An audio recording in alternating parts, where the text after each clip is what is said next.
We're asking you tonight, what does this election mean to you? Like I mentioned earlier, I will be speaking to a cross-section of Kenyans really to hear what this election means to them. And I want to hear the same from you at home. Hashtag to use, of course, is Kivumbi 2017. Or you can choose to tweet me at Betty M. Kialo, and I'll be taking a look at your feedback in a short while here on Kivumbi 2017. All right, so let's begin with our top stories tonight. And we want to begin with the story of modern-day miracles that have challenged local religious belief in science. Now, controversial London-based televangelist Gilbert Deya, who has evaded arrest for over a decade, is tonight whiling away in Kamiti prison, where he is being held after his deportation from the UK earlier this morning. Now, he was arraigned before a Nairobi court following charges of child theft. The tough-talking Bishop Deya denied all 5 accounts leveled against him, even as his defense lawyers unsuccessfully pleaded for his release on a cash bail. Well, KTN's Timothy Otieno now reports on the man behind the infamous Miracle Babies saga. It's a chilly Sunday morning in the month of March last year. Given the power and authority to close and to open, to bind and to loose.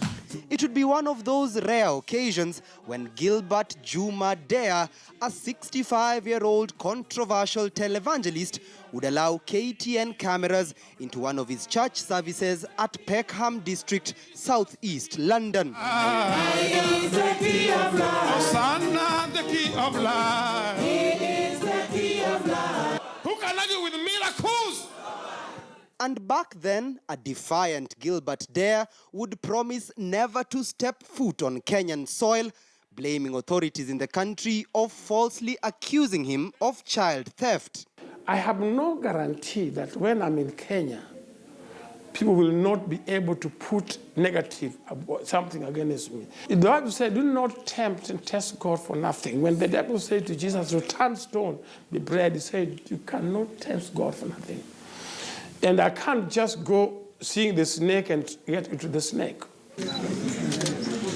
17 months later, and the man of the cloth had a date with destiny, silently sitting at the docks of Nairobi's Magistrates Criminal Court to answer to 5 counts of child theft in a case that is nearly 13 years old. The jam-packed courtroom would listen keenly as one by one charges were read against the cleric. You harbored the said unnamed child, alias Naomi Gilbert Deya, knowing her to have been so taken, detained, or enticed away. Is it true? Not true. Deya has been accused of harboring 5 children, all under the age of 14 years, at his home in Mountain View, Nairobi, from the 12th of May 1999 to 19th August 2004, when they were allegedly discovered by police. And his legal counsel, led by renowned defense criminal attorney Cliff Ombeta, fought hard to have Deya spend his first night back into the country as a free man. We know that this case is weak. The prosecution would want to tell you that this is a strong case. But for them to even go a step further than saying that, then they must delve into evidence. And we will not be allowing that, not today, not ever.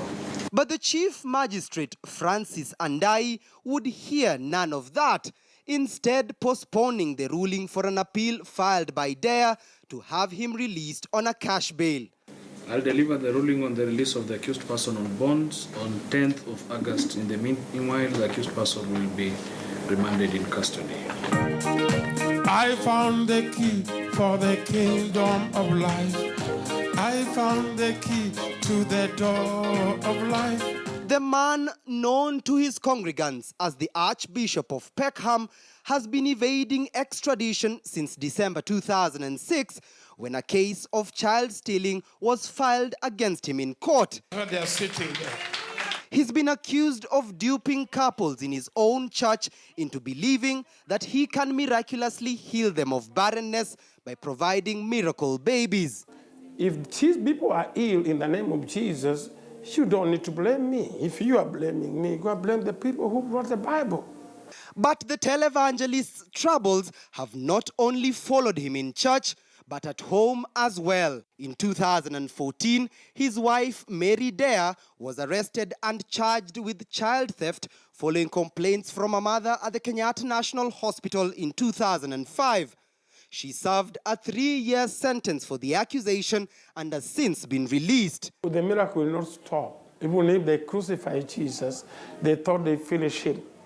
Even they crucify us with this negative publicity, the miracle will continue. Put your hand up and glorify the King of Glory. The flamboyant preacher's energetic days may now be behind him. He has given the power and authority to bind and to loose, to break and to destroy. At least for now, after a London court 3 weeks ago approved his deportation, allowing his case to be heard in Kenya.